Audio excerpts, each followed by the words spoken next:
Hey guys, hope you are doing well. Harry here, and today we're gonna talk about function. And I'm really excited to talk about the function because this is my favorite programming, one of the method to implement the code, and it is very useful, right? So let me give you the proper definition of the function and why I'm excited about a function, right?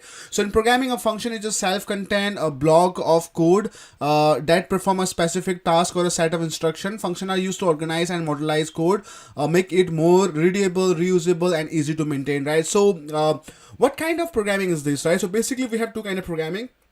One is the functional programming and one is our object-oriented programming. So object-oriented programming is more about playing with the classes, attributes, and we have more of the topic over there in encapsulations, right? So basically we'll go through all those topics on future, right? So basically right now we're going to use a functional programming, where in functional programming you can use for the data science, you can use for machine learning. So those are our functional programming. But when you are building a machine learning algorithm where you have to push into the cloud system, then you have to go for the object-oriented programming, right?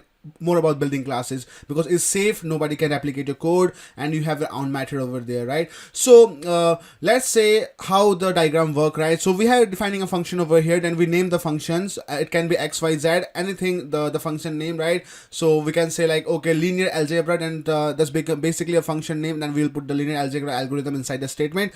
So then parameter are the parameter which basically take your argument side. It can be a, b, c, right? And you define inside the open and close parentheses, then the semicolon, then this is the most important, return. So we have to return the expression, basically the algorithm, we have to return them back. I will show you how to do that in future, right? Okay, so let me show you the quickly example. You can see in the top over here there's the defining function, right? The addition is the function name, then x and y is our argument, then we are returning x plus y. Just don't look into the print over here, so that is not mandatory. We can use the print, but that is not mandatory, right? So let's see how we can do this. Like let's say def, right? Let's say add, let's say we have x and y, right? We're gonna do same, right? We say return, then I will say then I will say x plus y, right? So oops, sorry, there's an indentation error. So basically you have to and also syntax error. Syntax error is basically when you forgot the semicolon when you're using the print command, and basically you forgot those the code. That's give us a syntax error. I will show you. If I say print, right, and if I say I put one of them and I will like okay, and I run this. So basically it's give a syntax error, you can see over here. So always careful with the syntax on the Python, right? So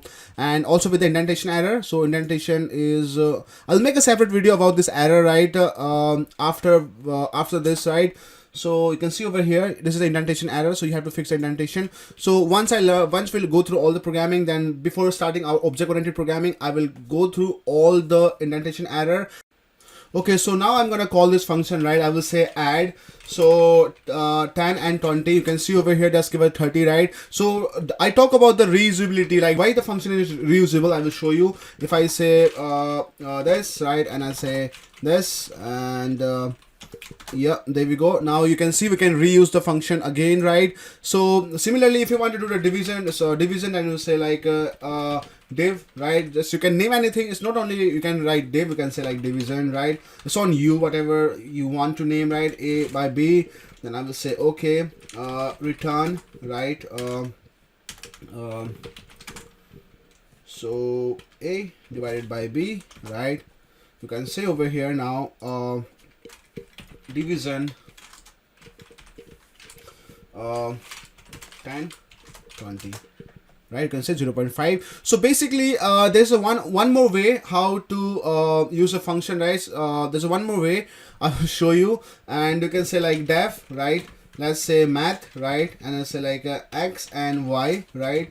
Then I say add, right? Add is equal to x plus y, and I say and I say subtract, right? Subtract is equal to x minus y. So similarly, I really want to know like addition and subtraction of the number, right? So then I will say, I can say like result. Basically I'm gonna store all those values into the result, and result I'm like let's say math, and I'll say 100 and 200. You can see over here result, right? So result, so this is not going to work until unless we don't put a return over here. So I want you to use a return. So add, then subtract. So that's how you define your return over here. Okay, so now you can see over here that's 30 and minus 1. If I say okay, add equal to, if I have to index, right, 0, that's index 0, so that's give me 300. Sorry, I was saying 30, right? It's a 300, sorry for that. So let's say I want subtraction, right? And I say subtraction, and I say subtractions, and I can put the indexing to 1. Now you can see over here subtraction is minus 100. So guys, it was really easy and it's really fun to play with the functional programming. So we're gonna build more complex functional programming on future, and we're gonna use this more because it save our time, right? And it is very effective. And of course your Python packages and of course your machine learning packages are built in functions and object oriented programming. So you have to learn this function because this will gonna be a game changer, right? In future, this is a game changer because once you know how to develop a package, you need function and then ops concept, right? Basically ops concept also user functions. When you define a class, then you initiate with the self, then of course you give the argument, then you define the function over there, what kind of work you want to perform, right? So basically you won't be able to understand at the moment, but once I start making a video on the object oriented with the help of these functions we're gonna learn in future. So basically then you will understand how to implement those functions on your object oriented and how to build your own software on packages. And what I would like to suggest you to do your own research, and I will make like plenty of videos on function, maybe 5 to 10 videos, so where I will clear and cover each each topic. We're gonna go through the recursions, right? We're gonna go through how to indexing inside the function and how to do build an algorithm using for loop inside the function, how to use nested loop inside the function, if and else. And it's gonna be a very interesting because we're gonna build a function where we can save time, we can save of course if you save time, you save money and effort, right? So guys, peace. I will see you next time, right? Cheers.